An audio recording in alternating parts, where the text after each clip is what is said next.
बल्लभगढ़ गांव में सविता नाम की एक छोटी बच्ची अपनी माँ गीता के साथ रहती थी। एक दिन वो अपने घर के बाहर लुका छिपी खेल रही थी, लेकिन सबसे बड़े आश्चर्य की बात ये थी कि वो किसी के साथ नहीं बल्कि अकेले ही खेल रही थी और बीच बीच में किसी से बात भी कर रही थी, जबकि वहाँ कोई नहीं था।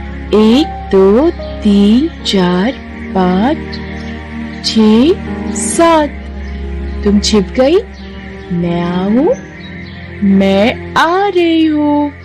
तभी वहाँ से गुजर रहे एक मोहन नाम के आदमी की नजर उस पर गई। बच्ची की ऐसी हरकतें देख वो हैरान हो गया, क्योंकि वहाँ तो कोई था ही नहीं जिससे वो बातें कर रही थी। वो उसके पास गया।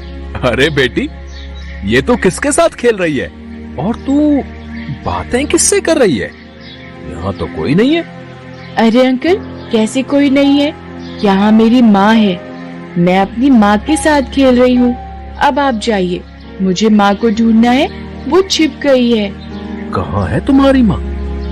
मुझे तो दिखती नहीं। तभी सविता मोहन को सामने पत्थरों के पास छिपी एक मकड़ी को दिखाती है। अंकल, ये रही मेरी माँ। अरे अब दूर हटो, उस मकड़ी से दूर हटो, वो तुम्हें काट लेगी। अरे नहीं अंकल, यही मेरी माँ है। भला कोई मकड़ी भी किसी की माँ हो सकती है? अब तो यही मेरी माँ है, लेकिन ये हमेशा ऐसी नहीं थी। तब सविता उस आदमी को अपनी कहानी सुनाने लगती है। अंकल, कुछ साल पहले मैं अपनी माँ गीता के साथ यहाँ रहती थी। पिताजी का तो मुझे याद नहीं, लेकिन माँ कहती थी कि जब मैं 2 बरस की थी तभी एक बीमारी से वो मर गए।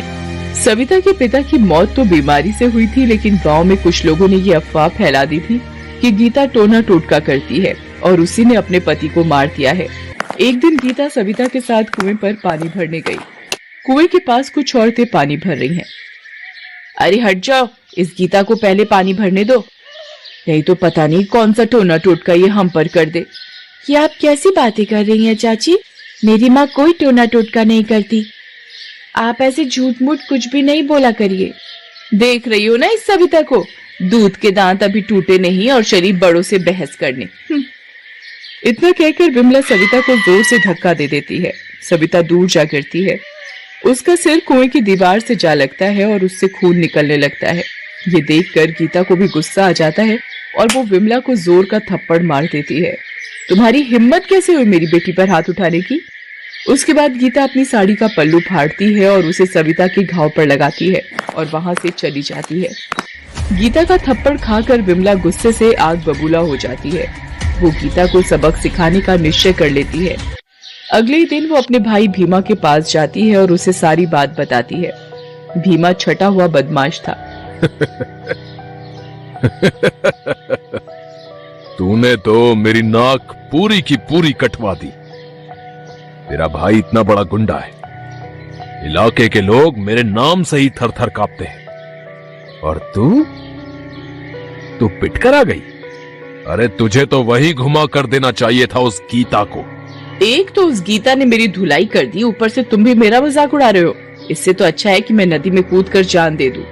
अरे मेरी प्यारी बहना, गुस्से पर तू रख काबू और देख, तेरा भाई उस सविता की माँ गीता को ऐसा सबक सिखाएगा, ऐसा सबक सिखाएगा कि वो तेरे पैरों पर गिरकर माफी मांगेगी। उसके बाद भीमा अपने दोस्त दुर्जन सिंह के साथ गीता के घर पहुंच जाता है। सविता उस समय स्कूल गई होती है।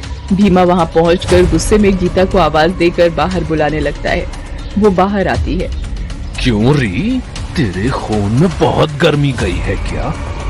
तूने मेरी बहन को मारा, मेरी बहन को, भीमा की बहन को। तुझे इसका अंजाम पता है? अब कोई मेरी नन्ही सी बिटिया को उल्टा सीधा बोलेगा, उस पर हाथ उठाएगा तो मैं चुप तो नहीं रहूंगी ना, चाहे वो किसी की बहन हो। और हाँ, मैं आपकी धमकी वमकी से नहीं डरने वाली। कल को फिर आपकी बहन मेरी बेटी को कुछ बोलेगी तो मैं फिर उसे मारूंगी। ये सब सुनकर भीमा गुस्से में उबलने लगा। बहुत शेरनी बन रही है तू। तुझे तो ऐसी जगह पहुंचाऊंगा कि जिस लड़की के लिए तुम मुझसे जबान लड़ा रही हो, उससे मिलने के लिए तरस जाएगी। उसके बाद भीमा गीता के पेट में चाकू मार देता है। वो बेचारी जमीन पर तड़प कर शांत हो जाती है। अरे इसे तो मार डाला तूने, अब पुलिस को पता लगा तो पूरी जिंदगी जेल में चक्की पीसनी पड़ेगी। अरे पुलिस को पता लगेगा तब ना। सुन, हम दोनों फटाफट गड्ढा खोदते हैं और इसे यहीं दफना देते हैं। इसके बाद दोनों उसे वहीं दफना कर चले जाते हैं, लेकिन गीता की आत्मा वहीं अपनी बेटी का इंतजार करती है। दोपहर बाद सविता स्कूल से जब वापस आती है तो वो अपनी माँ को बहुत ढूंढती है, लेकिन वो नहीं मिलती है। ढूंढते ढूंढते रात हो जाती है, लेकिन सविता को अपनी माँ का कोई पता नहीं चलता। माँ, तुम कहाँ छिप गई हो? देखो ना, मैं तुम्हें ढूंढ ढूंढ कर परेशान हो गई हूँ। मैंने कुछ खाया पिया भी नहीं है। तुम आ जाओ ना माँ, मैं तुम्हें कभी तंग नहीं करूंगी। आ जाओ ना, मुझे अपने हाथ से रोटी खिला दो ना, जैसे हर रोज खिलाया करती थी। गीता की आत्मा से अपनी बेटी की यह हालत देखी नहीं जाती। वो अपना प्यार भरा हाथ उसके गालों पर रखने की कोशिश करती है, उसे गले भी लगाना चाहती है, लेकिन वो ऐसा नहीं कर पाती है। हे भगवान, मेरी किन गलतियों की सजा आप मुझे दे रहे हैं? देखिए तो, मैं अपनी बेटी को छू तक नहीं पा रही हूँ। इतने में गीता की नजर घर की दीवार पर जाती है, जहाँ एक मकड़ी अपना जाल बुन रही होती है। गीता की आत्मा कुछ सोचती है और फिर उस मकड़ी में समा जाती है। देखते ही देखते उस मकड़ी का आकार बड़ा होने लगता है और वो इंसानों के आकार की हो जाती है। फिर वो सविता के पास जाती है। सविता इतनी बड़ी मकड़ी देखकर डर से कांपने लगती है, क्योंकि उसका शरीर मकड़ी के जैसा और मुंह किसी भयानक चुड़ैल की तरह होता है। अरे सविता, तू क्यों डर रही है? मैं तो तेरी माँ हूँ। मेरी माँ? मेरी माँ ऐसी नहीं है। तुम कौन हो? चली जाओ यहाँ से। मुझे मुझे मुझे मुझे मत डराओ। मेरी माँ अभी कहीं चली गई है, वो वापस आएगी तो तेरी खैर नहीं। नहीं मेरी बेटी, तेरी माँ यानी कि मैं अब कभी वापस नहीं आ सकती, क्योंकि अब मैं जिंदा नहीं हूँ। तुम्हें मेरी बात पर यकीन नहीं है तो आओ मेरे साथ, आओ, मैं तुम्हें कुछ दिखाती हूँ। फिर गीता सविता को उस जगह ले जाती है जहाँ भीमा ने उसे चाकू मारकर जमीन में गाड़ दिया था। फिर गीता सारी कहानी उसे बताती है। सब कुछ सुनकर सविता जोर जोर से रोने लगती है। उसे अपनी माँ के हत्यारों पर गुस्सा भी बहुत आता है।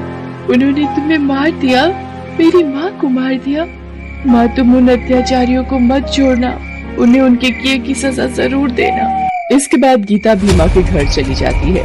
भीमा गहरी नींद में होता है। मकड़ी गीता अपने छोटे रूप में आ जाती है और फिर वो उसके शरीर पर चढ़कर जाल बुनना शुरू कर देती है। फिर उस जाल से पहले उसके पैर, फिर उसके पूरे शरीर को जोर से बांधने लगती है। भीमा का दम घुटने लगता है। वो चिल्लाकर जाग जाता है। कौन कौन है? कौन है? किसकी मौत आई है जो भीमा से पंगे लेने आ गया? रुको, अभी बताता हूँ। वो बिस्तर से उठने की कोशिश करता है, लेकिन उठ नहीं पाता है। अरे, ये मेरे शरीर को मकड़ी के जालों से किसने बांध दिया? तभी भीमा की नजर उस छोटी मकड़ी पर जाती है। अच्छा, तो ये इस छोटी सी मकड़ी का सब किया धरा है। जरा इस जाल से निकल लूं, तब चप्पल से मार मार कर इस मकड़ी का कचुम्बर निकाल दूंगा। वो जाल से निकलने की कोशिश करता ही है कि कहीं मकड़ी बड़ी होने लगती है। अरे, ये मकड़ी बड़ी कैसे होने लगी? ये कैसे हो गया? अरे, कौन हो तुम? मुझे नहीं पहचाना? अपनी मौत को नहीं पहचाना? मैं गीता हूँ गीता। तूने एक माँ को उसकी बेटी से अलग कर दिया, मैं तुम्हें इस दुनिया से अलग कर दूंगी। उसके बाद मकड़ी भीमा को मार देती है और उसका सिर अपने हाथ में पकड़ लेती है। उसके बाद मकड़ी विमला के घर जाती है। विमला अपने बच्चों के साथ गहरी नींद में सो रही होती है। मकड़ी विमला को चिल्लाकर घर से बाहर बुलाती है। विमला, अरे ओ विमला, कितना सोती हूँ, देखो ना मैं क्या लेकर आई हूँ। अरे कौन पागल है, क्यों इतनी रात को अपना गला फाड़ रही है? चैन से सोने भी नहीं देती। रुको, अभी आती हूँ। जैसे ही विमला घर से बाहर निकलती है, उसे अपने दरवाजे पर भीमा का कटा हुआ सिर टंगा हुआ दिखाई देता है। अरे ये कैसे हुआ? मेरे भाई भीमा की हालत किसने कर दी? तभी मकड़ी बनी गीता उसके सामने आ जाती है। उसके हाथों में उसके दोनों बच्चे होते हैं। विमला, ये सब मैंने किया है। मैंने तेरे भाई भीमा से अपनी हत्या का बदला ले लिया और मैं तेरे बच्चों को भी नहीं छोड़ूंगी। उन्हें भी मार दूंगी। तेरे बदले की भावना के कारण ही मेरी मौत हुई। मेरी बेटी से मैं अलग हो गई। अब देख तुझे पता चलेगा अपनों से अलग होने का दर्द कैसा होता है। गीता मुझसे बहुत बड़ी गलती हो गई, मुझे माफ कर दो। मेरी गलती की सजा मेरे छोटे छोटे बच्चों को मत दो। माना कि मैं बदले की आग में जल रही थी, लेकिन तुम्हें मरवाने का मेरा कोई मकसद नहीं था। भगवान के लिए मेरे बच्चों को छोड़ दो। तभी सविता वहाँ आ जाती है। ये क्या कर रही हो माँ? इन बच्चों ने तेरा क्या बिगाड़ा है? जिसने तुम्हें मारा उससे अपना बदला ले तो लिया। मैं तुम्हारे जाने के बाद बहुत अकेली हो गई थी माँ। तुम इनके साथ वैसा मत करो। मैं नहीं चाहती कि कोई हमारी तरह अलग हो और अकेला हो जाए। सविता के कहने पर मकड़ी उसके दोनों बच्चों को छोड़ देती है और फिर उसके साथ अपने घर वापस लौट जाती है। अंकल, यही है मेरी कहानी। उस दिन से इसी तरह मेरी माँ मकड़ी के रूप में मेरा ध्यान रख रही है। तुम्हारी कहानी सुनकर मेरी आंखें भर आई बेटी। देखो, मेरी कोई औलाद नहीं है। अपनी माँ को कहो ना, मैं रखूंगा तेरा ध्यान। मैं बनाऊंगा तुझे अपनी बेटी। ये सब सुनकर गीता वहाँ आ जाती है। भैया, क्या आप सच कह रहे हैं? आप रखेंगे मेरी बेटी का ध्यान? सच कहूँ तो मैं इस तरह इस रूप में अपनी बेटी का ध्यान ज्यादा दिन तक नहीं रख सकती। बिल्कुल रखूंगा मेरी बहन। उसके बाद मोहन सविता को गले लगा लेता है। गीता की आत्मा भी मुक्त होकर आसमान में चली जाती है।